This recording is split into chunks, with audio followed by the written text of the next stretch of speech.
وقتی اوضاع یه جوری به هم میریزه که نمیدونیم قرار در آینده چه اتفاقی بیفته، وقتی که از همیشه ناامیدتر و بی انگیزه تر هستیم، حرف زدن در مورد این که باید موفق بشیم، باید تلاش بکنیم، باید هدف گذاری انجام بدیم، برنامه داشته باشیم، شاید چرترین جملاتی باشه که بخوایم بشنویمش.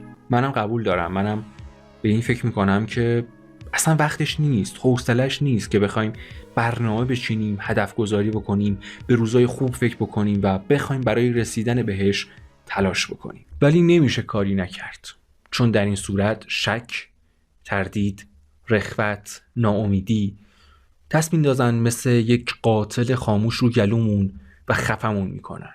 یهو به خودمون میایم، میبینیم یه آدم افسرده‌ای شدیم که فقط داره نفس میکشه، یه مرده متحرک که هیچ امید و هیچ انگیزه‌ای برای زندگی کردن نداره، آدمی که داره روزهاش رو الکی و بدون هدف خاصی، بدون نشاط خاصی میگذرونه و این احتمالاً چیزی نیست که من و تو بهش نیاز داشته باشیم. باید چیکار کرد؟ چطوری در مقابل این حجم از فشارهای روانی، ناامنی‌های ذهنی، فشارهای اقتصادی، سیاسی، اجتماعی و فرهنگی که داره گلومون رو پاره میکنه مقاومت بکنیم؟ چطور زیرشون له نشیم؟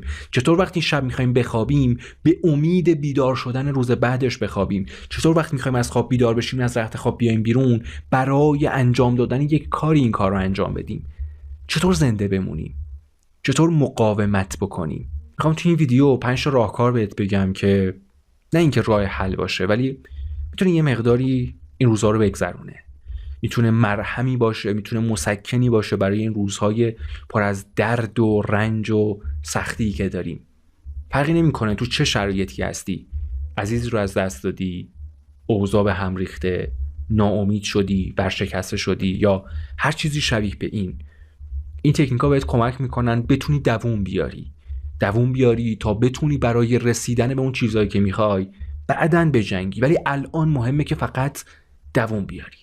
اولا بدون که مقصر این موارد تو نیستی، تقصیر تو نیست که اوضاع به این شکل اتفاق افتاده و داره ادامه پیدا میکنه. پس دست از مقصر شمردن خودت و احساس گناه بابت هر چیزی بردار و بدون که اگر به این رفتار، به این نشخوارهای فکری ادامه بدی توی یک باتلاق میفتی که بعداً هر چقدر بخوای دست و پا بزنی بیشتر از همه چیز خودت رو غرق میکنی.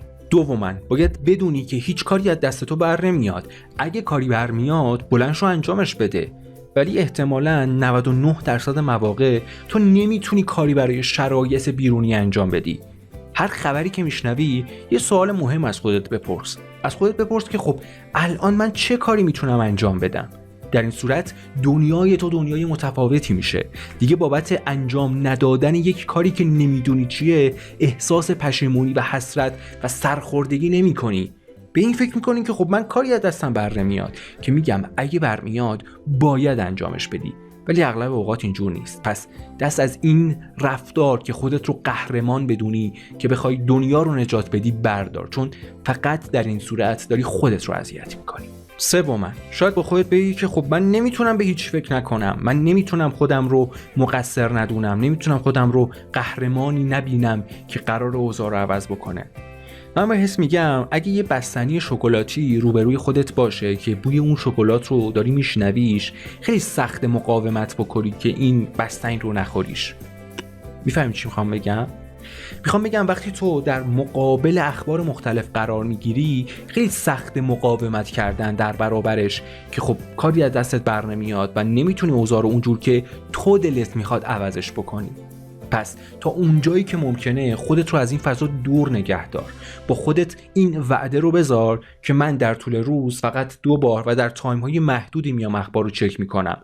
یادت باشه مغز ما برای این حجم از اطلاعات و اخبار ضد و نقیض ساخته نشده. به خاطر همینه که تو زمانی که اخبار مختلف رو میشنوی مدام دنبال این هستی که یه کاری انجام بدی، ولی چون کاری انجام نمیتونی بدی فقط احساس سرخوردگیه که همراه تو باقی میمونه. پس دست از این رفتار که مدام خودت رو دنبال اخبار بدوونی بردار، یه مقدار آروم بگیر و متمرکز شو روی خودت، چون در نهایت خودت رو فقط میتونی نجات بدی. 4. اگه از این حالت بده که چرا انگیزه نداری که یه کاری رو بخوای انجام بدی، همونطور که بهت گفتم تو حق داری که انگیزه نداشته باشی، حق داری که الان حالت بد باشه توی این اوضاع، ولی حق نداری خودت رو سرخورده بکنی بابت اینکه چرا من کاری انجام نمیدم. اما اگر نیاز داری تا حتی در این شرایط هم یه کاری رو انجام بدی، مثل درس خوندن، مثل کار کردن یا هر چیزی که فکر میکنی قرار تو رو به آدم بهتری تبدیل بکنه، فقط با خودت وعده بذار که روزانه نیم ساعت کار میکنی. یعنی من نیم ساعت امروز درس میخونم، من نیم ساعت امروز ورزش میکنم، من نیم ساعت امروز تولید محتوا میکنم، من نیم ساعت امروز کار میکنم و تمام. اگه تونستی یه نیم ساعت دیگه هم انجامش بده، ولی اگه نتونستی حداقلش اینه که با خودت میگی خب بله من یه نیم ساعت کار کردم، پس الان بهتره که مقداری بیشتر مراقب خودم باشم.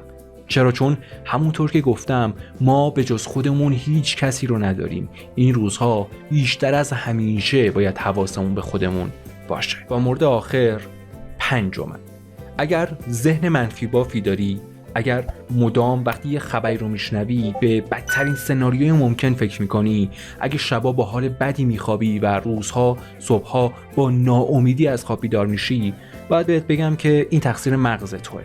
اما این به این معنا نیست که مغز ما دشمن ماست، بلکه داره از ما محافظت میکنه. پس برای اینکه یه مقدار بتونی این ذهن مشوش خودت رو آروم بکنی، کافیه که یک برگه برداری و بدون سانسور هر چیزی که تو ذهنت هست، هر چیزی که اذیتت میکنه رو روی اون برگه کاغذ بنویسی. در این صورت تا حد خیلی زیادی میتونی مغزت رو آروم بکنی. در آخر یادت باشه که ما آدم‌ها اصلا آدمای کاملی نیستیم، ولی باید بهتر بشیم و این یعنی level up.